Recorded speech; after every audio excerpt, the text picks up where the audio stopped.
So we're gonna wait till Brianna gets here, people.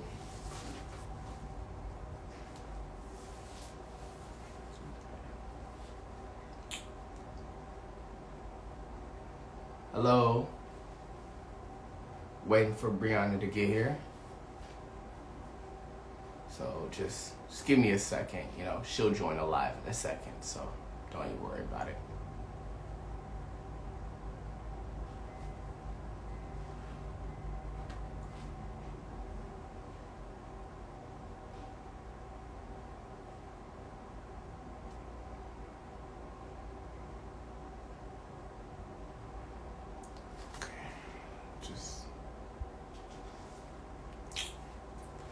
Okay. So Brianna just requests to come to the video.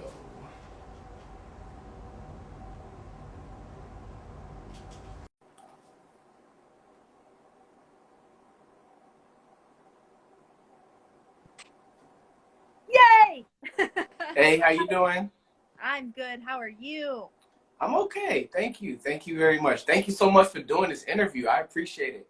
Of course. I was actually really excited about it. Yes, I'm very excited about it. We've been following each other for a while now, so, you know, we finally get to talk. I know. We sure have. It's been a while. Yes, definitely. I know because Zach told me about you. You remember Zach, right? Which Zach? I know so many Zachs. Okay. Zach, always working out. But Oh man. It's hard for me to say. I don't, right off the top of my head, I don't know for sure. It's okay. That's fine. That's fine. So for everybody that's watching, for everybody who don't know, for the podcast, just tell just briefly about yourself real quick. Okay, well, my name is Bree, right? I just got into the Vegas art scene maybe 4 years ago when I didn't know anything. Yeah, I know. It's only been 4 years. It's crazy, right? Right. And I went from just posting videos on Instagram, and because I really didn't have anyone to talk to, so posting videos for social media to hear, to making lifelong friends, to turning myself into a toilet philosopher on YouTube, and that just taking off. Yes. And from there, I've published a book, and I've just been involved in the art scene because it makes me feel so good. It makes me feel alive. Wow. So how long you been in the art scene? Like, how long you been involved in that?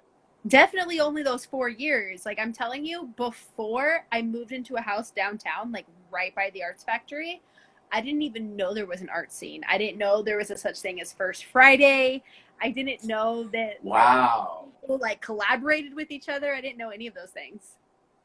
Wow. So you just had discovered First Friday. Because me, I lived in Vegas most of my life. So I went to First Friday a few times. Okay. It was cool, but at the same time, me being an introvert and an empath, it's kind of hard to be in crowded places. You know what I mean? Yeah. Oh, So, I still don't prefer crowded places unless I'm with someone that I'm comfortable with. Right. I don't really like doing it alone, so I completely understand. Definitely. So I know you're associated with Zero Like Shop. So tell us more about Zero Like Shop and how, why you associated. Oh man, that's so fun. So that's one of my friends, Kurt is his name, that started that. And he was also somebody that I met maybe 4 years ago when I just got into the scene. And one day I just happened to see his Instagram story with his brand that he had launched, Zero Likes. And I just thought it was so fantastic. Like, it has to do with the algorithm changing and us having to shift to the algorithm, and who cares what likes we get. And when I saw that, I told him, I just sent him a message, hadn't talked to him in years. Sent him a message and I said, you know what? I stand behind your brand. And then he turns around and he's like, oh, you do? Well, let me give you a hat. And then it turns into a photo shoot. Then it turns into merch. And it turns into, like, actually, maybe we should start a business together. Wow, that's what's up, yo. Definitely. Oh, also, I watched some of your videos and you're very free spirited. You talk about, and you get really, really deep into some spiritual topics. So growing up, was you forced into religion or anything like that? Or was your parents more free spirited than that? Oh, yeah. No, I was absolutely forced into religion. I mean, my father was more free spirited, but I was not really in his life when I was a kid. Oh my God, I'm sorry. diehard Christian. Oh, it's fine. Everything's fine now. But yeah, my Okay. mom, diehard Christian. My mom's side of the family are diehard Christians, and then my father's side of the family are Catholic. So it was always like imposed on me to go to church and pray and all those things. If you sin, God is gonna smite you. I was like, well, that sounds horrible. Yes, definitely, definitely. And with religion, you know what I mean? Like, I don't mess with religion either. Just like you, I'm also a very spiritual person. When it comes down to religion, it's just most people I discovered are afraid of going to hell than the actual religion itself. You know what I Right. mean? Oh yeah, And it's easy to be afraid of hell and not even have any idea what heaven is. It's fascinating how we know exactly what hell is, but no one really knows what heaven is. right, exactly. And also, we're given the illusion of choice when it comes down to religion. You know what I mean? Yeah. Like either follow God or go to hell. It's not really a choice. You know what I'm saying? Oh yeah. That's not really a choice. That's called an ultimatum. So I had to get out of that. You know what I mean? I hear ya. I mean, I spent a couple years like getting myself out of it, and it's hard for me to say now what my beliefs are. It's hard for me to say that I believe in like one entity that's all powerful, but I definitely do know that there is something out there that is way more powerful than I could ever be, and there's definitely energy, good or bad, that I can call on to help me and guide me through situations in my life. And I've done that. I've definitely tapped into the evil, and I've tapped into the good. Yeah. They both had my back either way. Yes, definitely. And the thing is that, when it comes down to good and evil, yin and yang and things like that, people like to disregard the shadow side or the evil side, which I believe, it's better to connect the two. And it's better to, combine the two because, that's the best way to evolve, in my opinion. You know what I'm saying? Absolutely. I actually had someone that like really jump-started my journey with telepathy. Oh, wow. Telepathy. Oh yeah, Oh shit. Read minds and shit. Okay.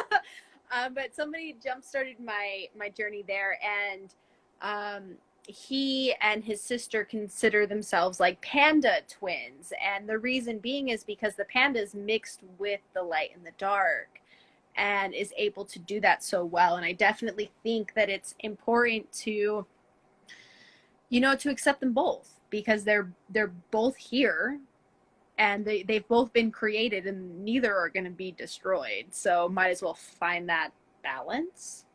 Yes, definitely, definitely. I completely and totally fucking agree with that.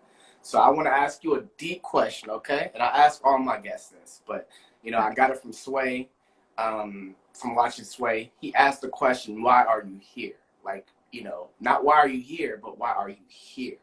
Like, what's your mission? So for you, why are you here? That's a really good question. As far as like an overall mission, I really don't know. But the last time that I asked that question, the last time I climbed a mountain, and I like got down and prayed. Climbed a mountain? Oh yeah, I love climbing mountains. Well, that's my favorite place to talk to ancestors or spirits or God, is on a mountain. And I climbed this mountain, and I asked, like, well, when I said, why am I here? I asked why I was still in Vegas. Right? And I said, why am I still here? Why am I here? And immediately I was hit with this vision of my youngest sister.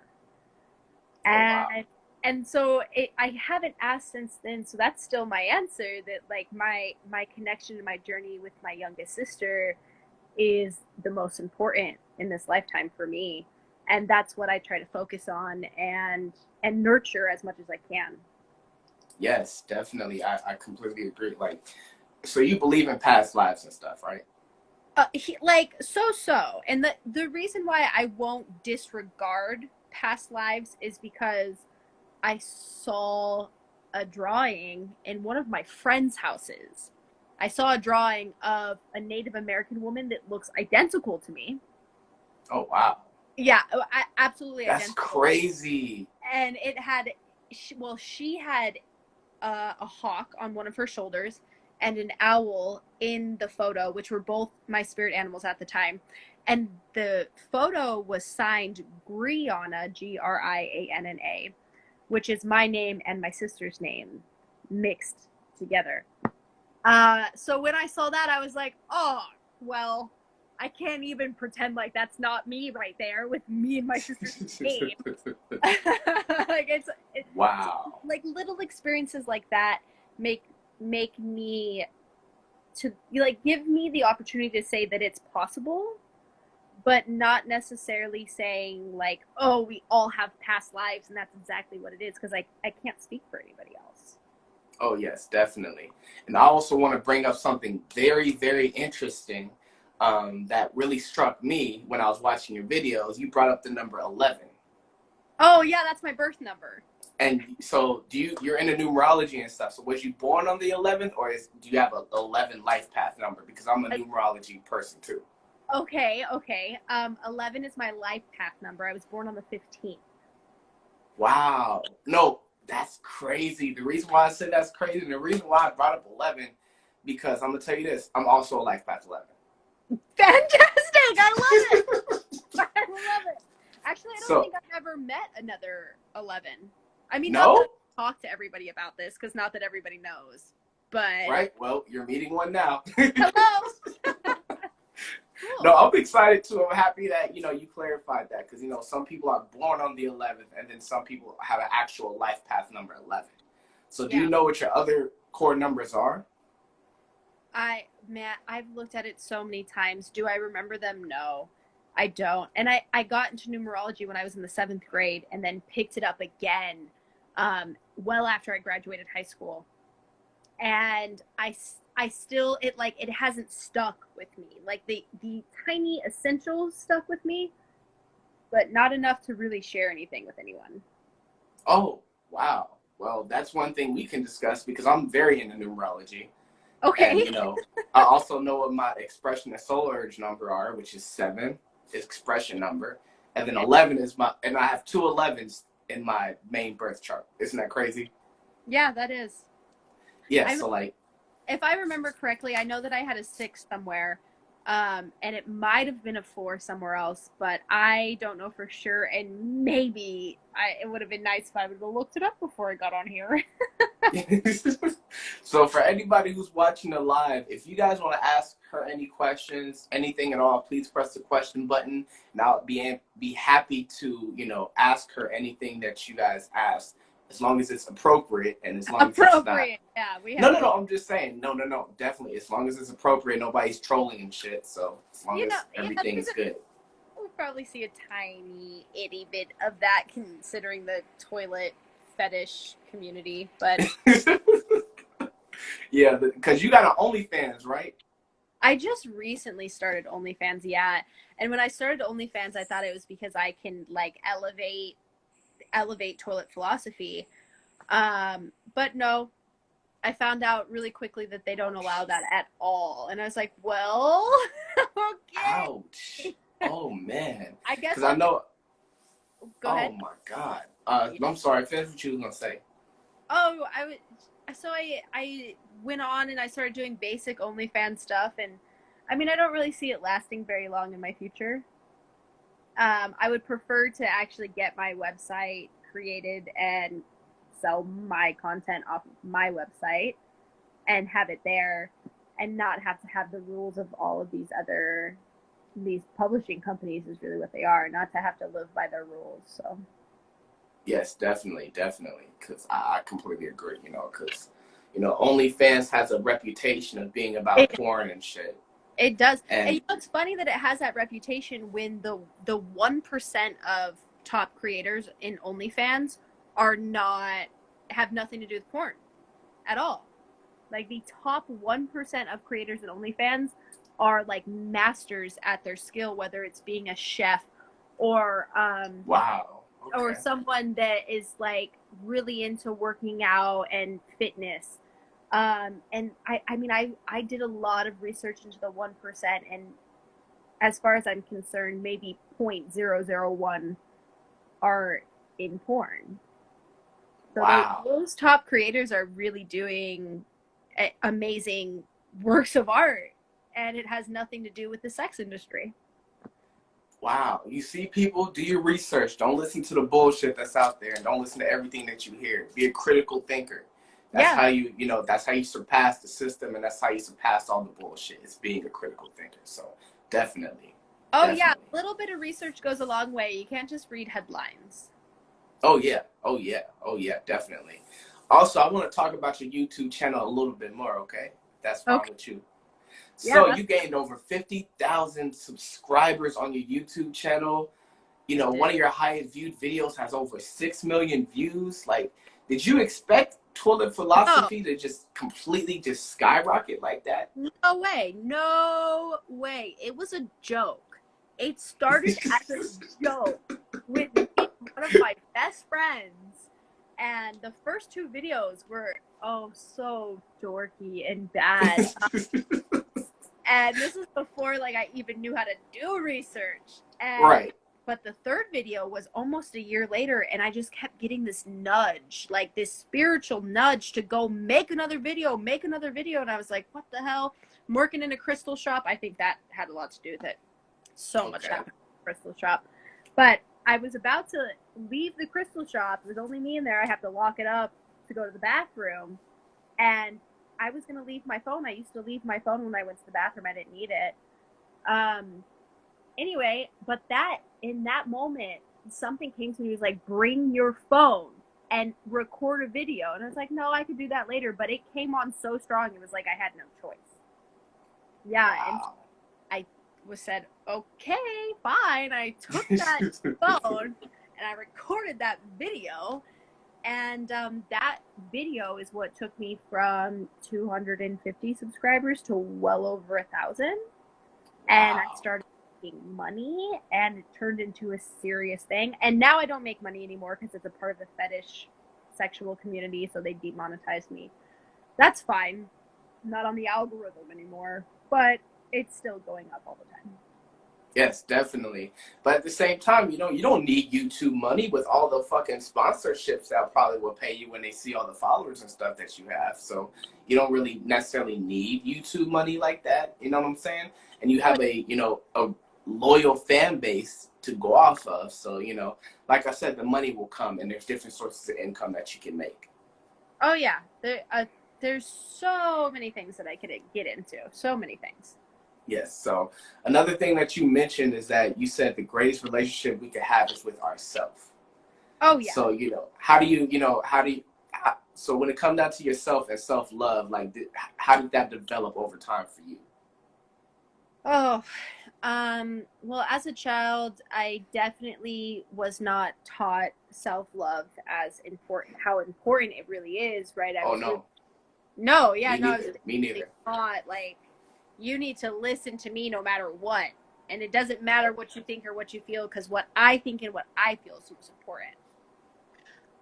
So, I mean, I'm still truthfully working on self-love and understanding what that is and what that feels like. I just recently got approved for my own townhouse. And for me, that's self-love, like saying, you know what, I'm going to spend $300 to $500 more a month so that I can live alone on my own terms. And I'm going to work as hard as I need to so that I can feel good and safe in my own space. And that is the greatest sense of self-love that I could have done for myself this year. Wow, that's fucking amazing, dude. Thank you. Wow. Also, you lived out of your car for a while. Yeah, for almost 2 years. Yeah, and you said it was by choice. Oh, yeah, it was definitely by choice. I did that. I had left my first relationship, and I just packed my stuff in my car, and I said, well, I'm going to LA. And I spent most of that time in Los Angeles. It was very easy to live in my car in Los Angeles. It is not easy in Las Vegas at all. Oh, no. Oh, hell no. Yeah. It is not a thing out in Vegas, but in Los Angeles, it was very easy. It was very simple for me to sleep and shower at parks. Or I met so many new friends, people that would invite me in and allow me to shower, a place to sleep, dinner to eat. And I did that for that long because I needed that time alone. But at that time, I also wasn't ready to, I definitely financially was not able to live in a place on my own. And so that was kind of the choice that I had to make, to be alone and to find myself again. Wow, that's an amazing story. That's, you know what I mean? Like, that, you got to remember, you know, we go through things for a reason. I don't call them, you know, bad things. I just call them lessons. You know, we go through certain lessons for a reason to build us up. So, you know, I believe that before you, you know, came down here and took on this lifetime, that you chose to go through certain lessons. You know what I mean?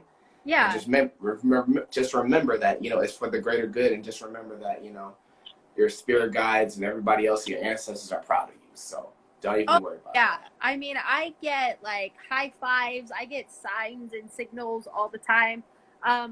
But like, I have to be honest, they're not always happy. Like, when I dyed all of my hair over a year ago, oh, my great grandma was pissed. Like, she's been well past, and I've never seen her, but she came through the mirror like, why the hell would you do that? I said, oh, grandma, oh no. Oh, she was mad. So I've definitely made choices that they do not support, they are not happy about, but for the most part, like, yes, you know, the ancestors and the spirit guides are there to support and love us unconditionally. Yes, and yes. I've taken that in, and I've accepted that, and it's nice because it, you know, I don't feel alone. Yes, the thing is that they observe, they don't judge. And, right. You know, when you observe, you know what I mean, you're not, and when you're not judging and things like that, you know, it's much higher vibrational than, you know, actually judging a person. Because at the same time, the thing is that we're all one. You know what I mean? So when you're judging a person, it's like we're all looking in a mirror to ourselves when we're looking at somebody else. So that's the other reason why, like, I practice not judging. I still need help in that category, but, you know, it's something that I still practice. So for you, also, how do you protect your Zen? Like, the peace? I mean, I can't say that I've, like, ever been good at that. Like, I don't think that I have the answer to that at all. I think the way that I'm moving forward in order to do that is by living in my own space. Okay. So that when I am uncomfortable or overwhelmed, I can recluse and be alone and get to say, like, no, I don't have to let other people's thoughts or opinions into this space. I don't have to be on social media. I don't have to do anything, because right now, as far as I'm concerned, I'm the only one who's watching. Yes, definitely. So I'm so ready for that, because as far as, like, right now, I've let so much craziness into my life that I don't want to deal with anymore. Oh, it'll come. It'll definitely come. The peace will come as time goes on. So for you, yes. For you, do you consider yourself more of an introvert or extrovert? I am 100% more introvert. Like okay. A completely introvert, which is so crazy because most people that know me will never believe that. They're like, that's not even true. But I say that because being an introvert, like, I don't share my personal life with people. I mean, I do share a lot on social media, but I really don't share, like, my deepest emotions with people, like, not even the people that are closest to me.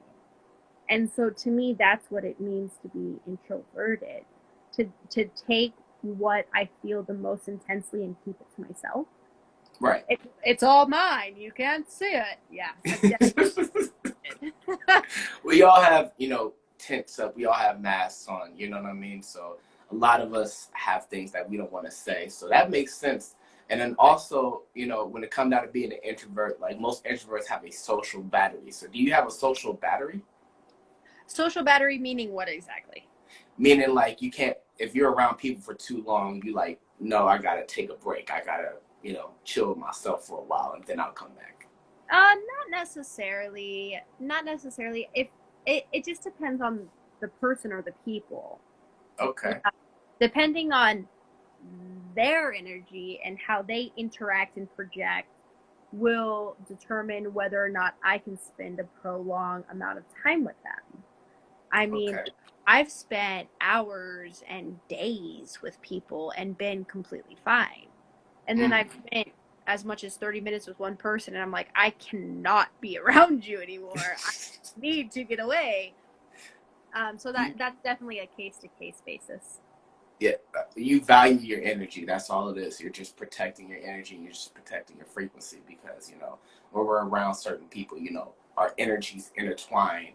And if I don't like your energy, I completely agree. Like, it makes me extremely uncomfortable. So, like, when you're around somebody and you're extremely uncomfortable, do you just leave the room or do you say something? Like, how do you handle that?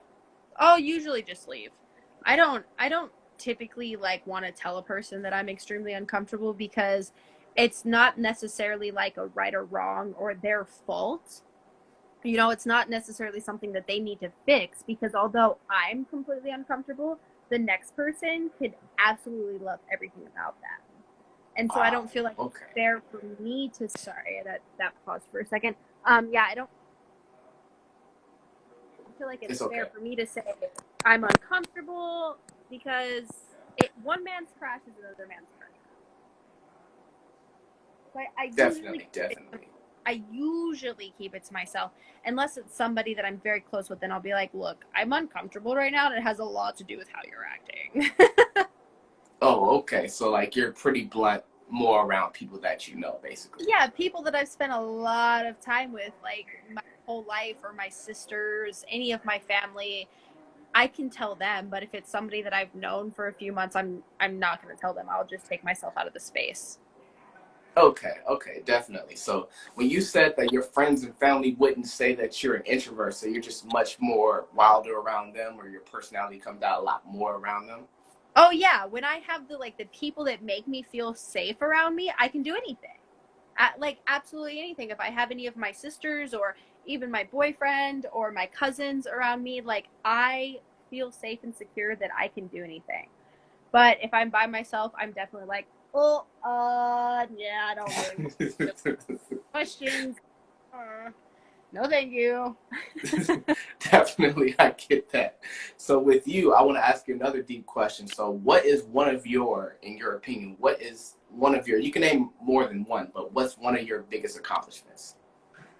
I would say for sure my biggest accomplishment is when I published my book. Okay. And I remember right before I was about to publish that book, I had called my grandma on my dad's side, and I told her I was going to publish a book. And I remember her saying to me, Brianna, I'm writing this down in my calendar. This is the first day of your life that you've done something important. Or, yeah, she said something along those lines.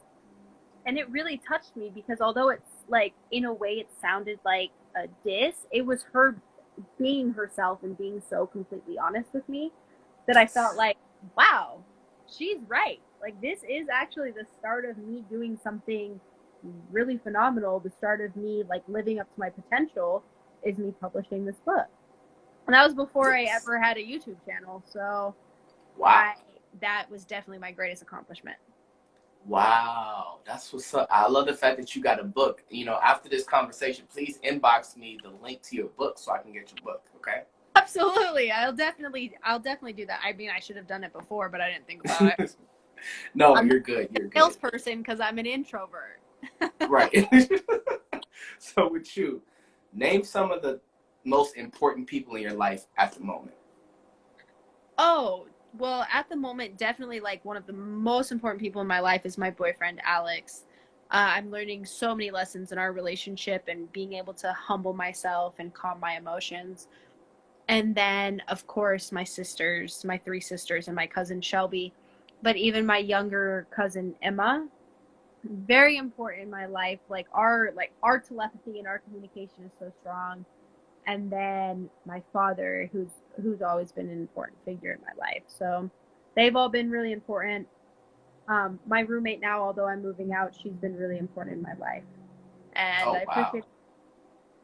Okay, definitely. And you never know, those people could be, angels in disguise, the most important people to you.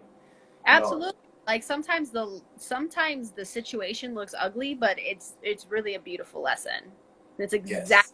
needed to do what we needed to do, even if in our right and wrong mind it looked more wrong than right.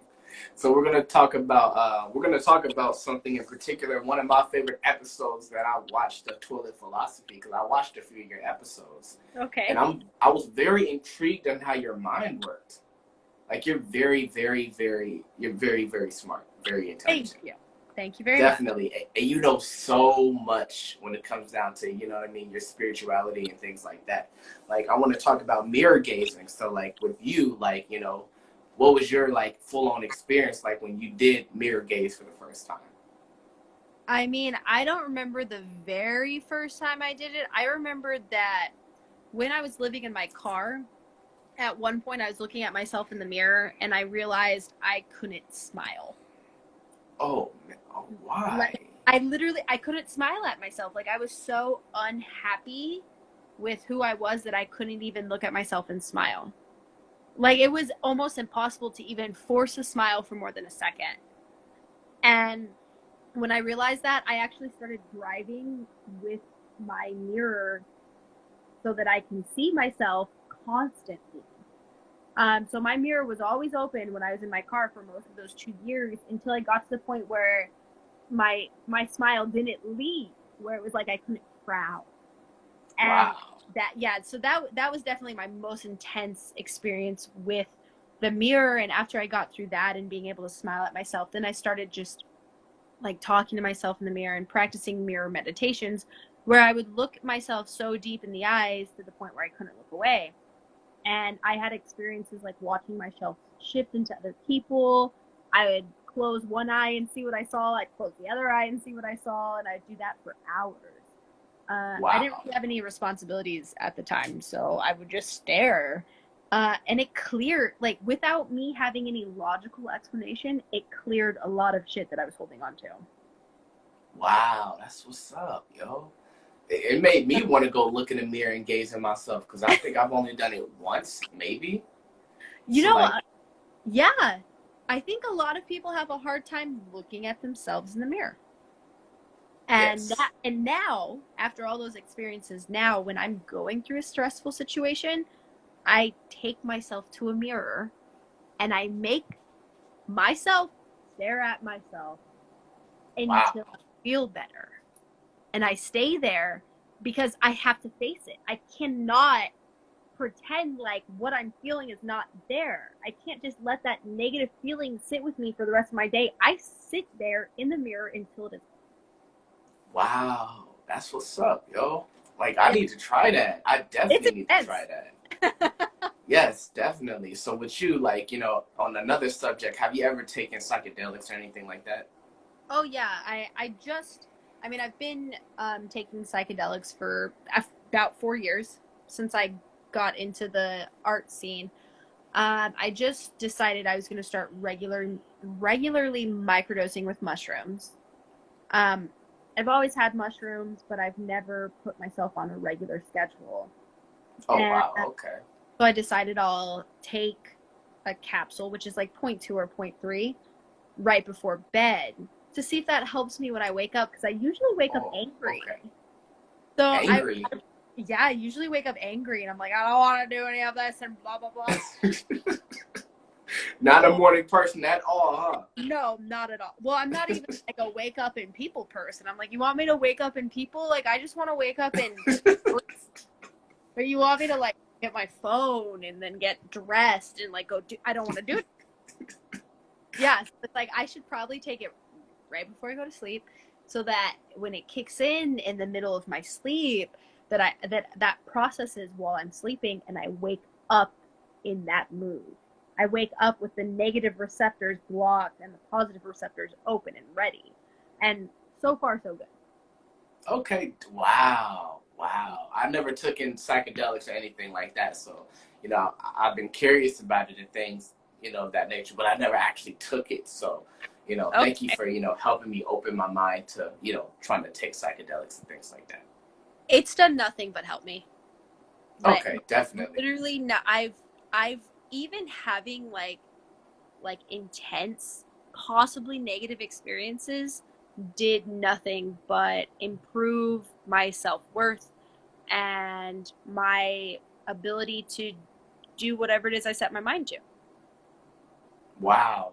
Wow. I'm really loving your mind. I'm really loving it. It's just, you're very, very, like I said, Thank you know, you. like in your videos, you know what I mean?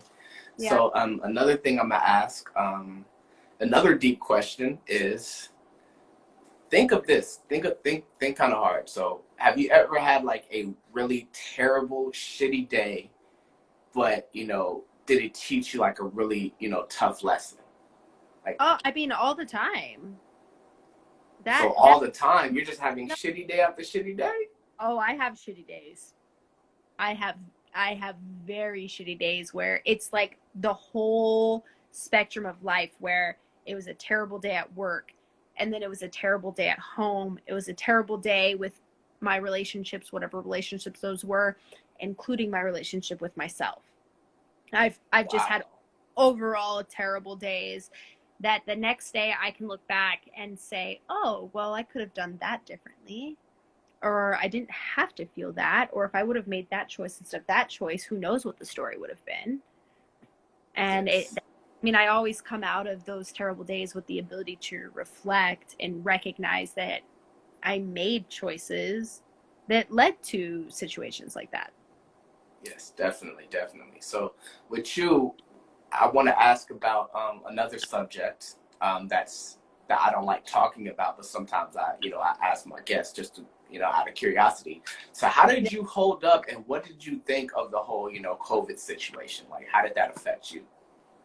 I mean, truth be told, I didn't take it seriously at all. I obviously wasn't allowed to interact with people because of being quarantined. But the people that also didn't take it seriously, I saw regularly.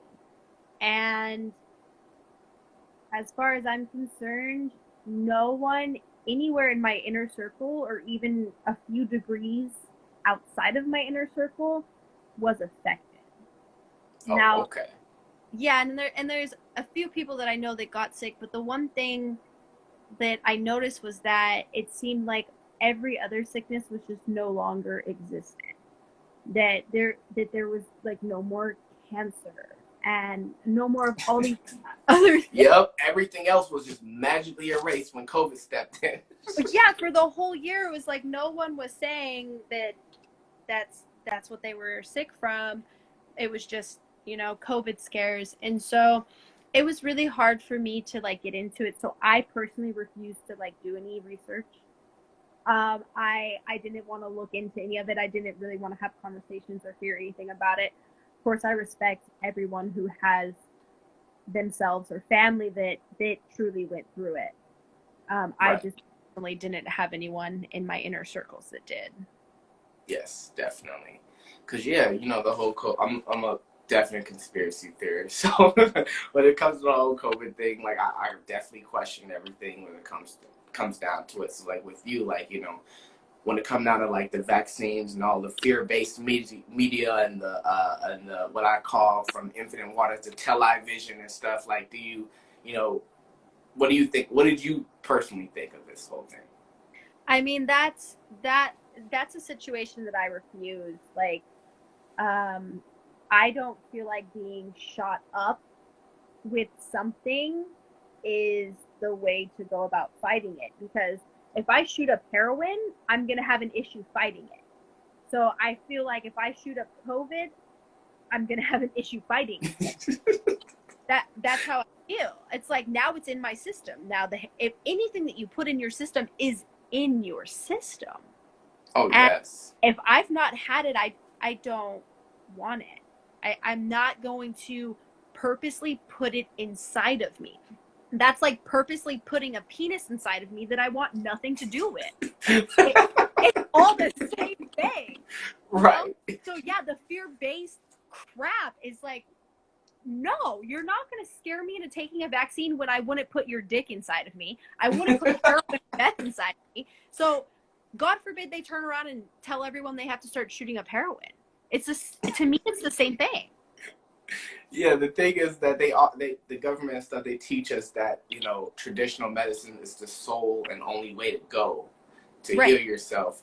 When really, I believe in, electric foods and things like that. So with you, how do you value your diet, and do you watch what you put into your own system when it comes down to food, water, things like that? I'm half and half, right? So as far as like now getting into the really deep spiritual stuff, I personally, and this is even taking it to the vaccines and whatnot, I do personally feel like this is all a hologram, and all of this is really bullshit. I feel like it's the Matrix beyond anything we can understand of the Matrix. So I don't feel like anything that we put in our body is really real, like plankton on SpongeBob that eats pixels. Like I truly feel like that's what we're doing. But because we've taken this idea and turned it into a physical concept, and then we conceptualize this is bad and this is good, this is what makes it what it is, okay, then that's what it is. But see, I personally know people that have smoked for 70 plus years and never ended up with cancer because they didn't believe in it, right? Or people that this has happened to because they believed in it. But I also know there's things that I didn't believe in that have happened to me, like I had my gallbladder removed, and I would have never thought. So I think that it's so complicated when it comes to what we ingest, and it has more to do with our personal self-beliefs than it has to do with what we're actually doing. So as far as I'm concerned, like I've been eating fast food I'm entire life. Literally my whole life. And I'm still a healthy weight. Yeah, I'm still at a healthy weight. I never thought that it was gonna make me fat. I used to think beer was gonna make me fat. I started drinking beer, I started gaining weight. I was like, well, there's that belief manifesting itself into my life. Yes. And that's why I stay away from things where I haven't really decided what my belief is. So like as far as the vaccines go, I haven't decided what my belief is, so I'm just going to stay away from it altogether. Yes, definitely. And I take, manifestations very serious, and that's why, we got to watch what we say and do, because, you did mention that words were spells in one of your videos. So definitely. So how do you watch your words and watch what you say? I forget about it all the time. But the whole reason I branded Whose Thought Anyway is to recognize that maybe 90% of our thoughts don't even originate with ourselves. Wow. And a lot of the times when I'm having a thought, I will stop and I will ask where it's coming from. And then I'll realize that maybe it's my mother's beliefs or my father's, etc. It could be anybody else's belief that is a part of my life, but it's not mine, and I don't have to take it on. And that's the point of my book Dual, is that a thought comes into me and I like ride this thought out. Well, I don't have to ride that train. I don't have to buy a ticket. I don't have to sit at that station. I could be riding any train or subway or plane. I have that choice. So if this is what that train is saying, well, there's another train that's running completely parallel to that that's absolutely opposite. And which one do I prefer? Oh, wow. Okay. So like you're a firm believer in like the law of attraction or the law of frequency, or, the seven Hermetic laws and things like that. Well, I mean, I think the most important law, I think the only real law is language. Yes. That's all that I believe that there is language. Energy is not defined, created, destroyed. Energy is only energy because we put the word energy to it. So if we didn't have words, we really would have nothing. Okay, that makes sense, definitely. So also in one of your videos, you mentioned twin flames, and I believe you say your partner's a twin flame. So like, how did you decide that, that's actually what's going on? Well, the one I'm with now is definitely for sure. Okay. And it's one of those situations where we connected so easily, where like because I also can astral project and like shape shift, jump into people's bodies. And like there's been moments before I ever dated him that I would wake up and I'd be like, oh my God, I'm Alex. like, this is what it feels like to be inside of his body. This is really weird. Wow. And for me, like, a twin flame is really just looking at myself, but in another body. And seeing that although this person looks different and definitely reacts differently, we, to our root, are the same. Wow. That's something I gotta think about. Also, you know, when it comes down to astral projection, because you just mentioned that, did you do that like on purpose? Like, did you just lay there and purposely do that, or like, you know? I did it on purpose quite a few times. Yeah. Wow, that's what's up. When I figured out that was a word that had a definition, that was something that you can practice, I for sure started practicing it.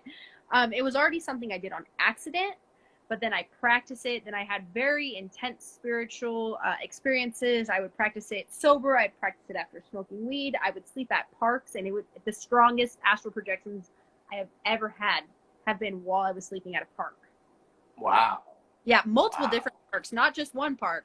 But for some reason, anytime I sleep at a park, it's like, bam, I'm out of my body, traveling around the park, hanging out with people. Wow. So when you're actually projecting, because me, I've had a couple of experiences like that too, except it was by accident. Like, I would fall asleep and then I'm out. Like, you know, stuff like that, but nothing like on purpose yet. You know what I mean? So like, with the whole astral projection thing, like, you know, name like one of your best projection experiences for you. Oh, okay. I was sleeping in my car. I was parked at a park, but I was sleeping in my car, and I was out of my body exploring the area around me, and then this giant portal like opened up, like this huge portal. This portal had to have been like 50 feet tall and quite a few feet wide. And there was a person that I had recognized, like, telling me to come through the portal. Like, come here, come through. And I'm like, yeah. And I'm like trying to run to this portal. And whoa. Because it's on the other side of the street, right? And I'm like around the corner, but I can see it's so huge I can see it. Well, I'm running to this portal, and then someone stopped me that was like a representation of my mother and my relationship with my mother. So the astral projection was also mixed with like dream symbols and different things as far as dreams go. And that had stopped me from being able to do like what I wanted to do, which was really truly explore the astral realms. Yes. And I do know that my relationship with my mother and like the energy entanglement that I have with my mother has stopped me from being able to do a lot of those spiritual things. So that's something I work on daily, is like kind of mending that relationship so that I can grow in aspects that aren't just this reality. Wow. Oh my God. Like, you know, I really want to ask you more about your experiences, but, you know, we don't have, you know, the time to like go through all of that or nothing like that. But I mean, we can always talk, just us. Yes, definitely. If you ever want to, you know, my video chat is open. My private video chat is open. If you ever want to talk about, you know, your other experiences, you know, feel free to do so, because I really want to hear about it. All the time. I mean, I do voice memos. I'm like, blah, blah, blah, blah. So with you, okay. So also, I'm just out of curiosity. So do you work for a living? Do you work a 9 to 5? Do you freelance? Like, what do you do for a living? So, a majority of my income, my largest tiers of income are from my content creation online, from what I do with YouTube, Patreon, OnlyFans, and then I also invest large amounts of my money in other people's companies, and I also invest a lot in psychedelics. And then my lowest tier of income is working a 9 to 5. That's like 3 days a week, though. I refuse to give more than 3 days a week to me too somebody else's pocket. Yeah, I'm like, that's all going in your pocket. I don't really want to. Yeah, because I used to work security back when I was in Vegas, and even out here because I live in Phoenix now. But you know, working in security, the thing is, I was a rover guard, so which meant that I was required to work 5 days a week. But there was times I worked 7, and yes, I would have these, listen, I know. Yes, I would have these fat paychecks and my bills were always paid, but I wasn't happy. There's no happiness. And the thing is, that, even if I do, work a 9 to 5, I no longer work 5 days a week or anything like that. It's now like, the most I can do is part-time. You know what I mean? The most I can do is part-time, and then, because what I do for most of my income is like I freelance, like I do Uber, I'm online making content like you. So like that, I find other ways to make my money. Right. And I want to get to a point where, people don't want to do this, but I want to do this. I want to financially get to a point where I owe taxes at the end of the year, where I'm like, okay, I need to pay taxes instead of, money coming back to me, because you don't realize that when money comes back to you, that means that you're not making, a lot of money. Oh yeah, see, I'm owing taxes big time. Oh yeah, I'm at the point where I'm like, oh, I should start paying quarterly, because if I don't, I'm fucked at the end of the year. and it's a huge step, because I think I feel like that's the true awakening of the soul, when a person says no amount of money is worth how I feel. Yes. No amount of money can pay for happiness. When a person wakes up and it was like, yeah, I don't care how much money you're offering me, I'm not fucking doing it. That's power. That is when a person has taken their power back and put it inside themselves and say, I don't need your money or your contract or your opinions, because there are so many possibilities and opportunities in the world that do not require selling your soul. Yes, definitely. And yes, like, when people are broke and desperate, they do desperate shit sometimes. Yeah. You know what I mean? And with me, I don't do desperate shit when I don't have enough money. You know what I'm saying? So like with me, like I definitely, keep my sanity, and I definitely have a lot of pride when it comes down to the way I make money anyway. Because just like they said, yes, definitely. Just like they say, I'd rather do something I love than something that makes me rich. Definitely. Oh, yeah. And I've been around a lot of those rich people, and they're very manipulative, and it's very uncomfortable, and it's not worth it. It's like, you're not going to manipulate me into being a little fucking Barbie doll because I think $25 an hour is worth it.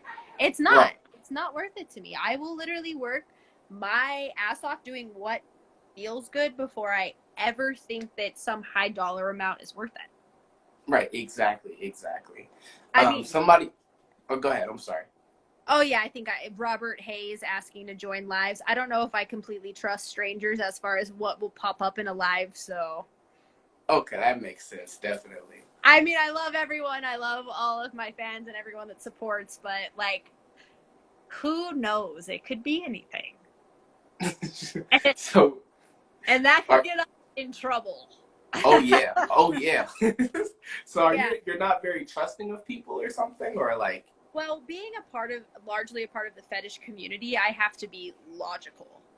Okay, makes sense. When I got on Instagram, and the only people that were engaging with me were people that I actually met face to face.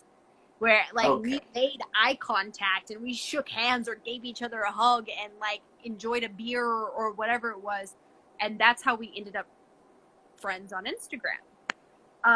Well, now that's not the case at all. Now I've got people that are engaging with me on Instagram that I have no idea where they are. I don't know if it's really them or not. So I know better than to just be like, yeah, sure, whatever you want. Yes, definitely. I could never. And even after this year, my birthday, when I turned 26 in September, someone that I had met face to face in a whole different state, coincidentally, like this whole long story that I'm not going to share because it's so personal, ended up at my birthday party. Oh, wow. I literally had only known for 3 days in a whole different state and barely kept in contact with on social media, booked himself a flight and found himself at my birthday party who was not invited, and it made everything so extremely uncomfortable. So yeah, no, like that was a person I'd actually met. I can only imagine people that I've never met and what they're capable of, and that was a really hard realization I had to come to when I got very popular in social media, was that it's almost not worth it. It's almost not worth the money. It's almost that same situation as selling your soul. Is like, is my safety worth making a few dollars from you watching my video? Right. Definitely. That makes so much fucking sense. And that would be some scary shit for somebody who I don't know showing up to my birthday party, because I'm a very private person like you. So, you know, I only have like a handful of friends. So, like, it would be some scary shit for me, too. Like, I'd be ready to get the Glock or something. Like, oh, it was rough. And that whole story I could tell you on the, like, private. But, yeah, that was probably actually one of the most intense, like, darkly intense situations of my life was on my birthday this year. So. Okay, definitely. So we're only going to ask like one or two more questions, and I'm going to let you go, okay? Okay. All right, definitely. So one of the final questions I'm going to ask you is, you know, do you have any advice for anybody who wants to, you know, be a YouTuber, a social media star, or anything like that? Oh, yeah. Don't follow the fucking rules. Do not follow the rules. There has to be a thumbnail, and we have to do it like this and that, then you just put yourself in a pool of millions of other people. Yes. I don't see any reason to do that. I started the toilet philosophy, it blew up, and now people are tagging me in other toilet channels that just started. Wow. 2 years after me starting my toilet channel. And I didn't follow the rules. I didn't research anything. I didn't research what I could post on OnlyFans, and then I found out I can't post anything of my content on OnlyFans. You know, I still have it. I didn't research Patreon. I didn't research YouTube. And I went through all of the trials and tribulations. I got kicked off of Tinder because I didn't research it. Wow. But there is like something beautiful in not playing by the rules. And by recognizing that these are the rules and then saying, I don't fucking like that rule, so I'm going to go somewhere where that's not a rule. Wow. That's my advice. Don't fall in line with their bullshit. Do it how you want to do it. Wow. Definitely. And, you know, I wholeheartedly believe in that. It's not following the fucking rules, because fuck the rules anyway. So also with you, I want to ask you the final question. So what's one of the biggest life lessons you've learned? The biggest life lesson I still haven't really learned it, but I decided to recognize was that my relationship with my mother didn't have to be based on my feelings, but instead based on what her idea of what the relationship should be. And so I let my ideas of what I thought it should be go, and I accepted what her ideas are, and that created a relationship with her. Wow. I learned so much about you in this conversation. I'm so happy that you had this conversation. Definitely, you know. and I'm glad that you know, opened up with every single question that I asked you. And, you know what I mean? You didn't hold back. You know, you told me straight up what your thoughts were and everything. And like I said before, you know, keep doing what you're doing. You're very intelligent. You're very smart. And, you know, you have a growing fan base that's going to keep growing and growing and growing, you know, and definitely just keep your frequency high and, you know, just keep going, you know, because you're doing a great job. And you too. I'm very excited to see how you can like further expand your podcast and what you can do with it. Thank you so much. Somebody's asking to join the video. Unfortunately, we're about to end the video. Yes. So, you know, for any requests, I'm sorry about that, but we're ending the video. And thank you so much for joining me. If you ever want to come back and do another interview, I'm always here. Just hit me up in my inbox. And thank you once again for joining. And you have a good one, okay? Of course. Love you too. All right. Love you. Have a good one.